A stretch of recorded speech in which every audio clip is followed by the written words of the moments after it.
पत्नी का महत्व। एक व्यक्ति एक बाबा जी के सामने अपनी पत्नी के दोष बता रहा था। बाबा जी ने उससे पूछा, तुम्हारा धोबी कौन है? वह व्यक्ति बोला, मेरी पत्नी। बाबा जी ने फिर पूछा, तुम्हारा बावर्ची कौन है? वह व्यक्ति बोला, मेरी पत्नी। बाबा जी ने कहा, तुम्हारे घर की सफाई वाला कौन है? वह व्यक्ति बोला, मेरी पत्नी। बाबा जी ने कहा, तुम्हारी और तुम्हारे माता पिता की सेवा कौन करता है? व्यक्ति बोला, मेरी पत्नी। बाबा जी ने फिर पूछा, जब तुम और तुम्हारे बच्चे बीमार होते हैं तो तुम्हारी और तुम्हारे बच्चों की देखभाल कौन करता है? कौन तुम्हारे लिए रातों को जगता है?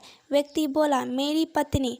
तुम्हारे घर और माल की हिफाजत कौन करता है? व्यक्ति ने कहा, मेरी पत्नी। बाबा जी ने पूछा, तुम्हारे दुख सुख का साथी कौन है? व्यक्ति ने उत्तर दिया, मेरी पत्नी। फिर बाबा जी ने पूछा, क्या तुम्हारी पत्नी इन सब कामों का तुमसे वेतन लेती है? व्यक्ति बोला, नहीं लेती। बाबा जी ने कहा, तुमने अपनी पत्नी के दोष तो बता दिए, लेकिन उसके गुणों को भूल गए और ना ही तुमने उसको समझा।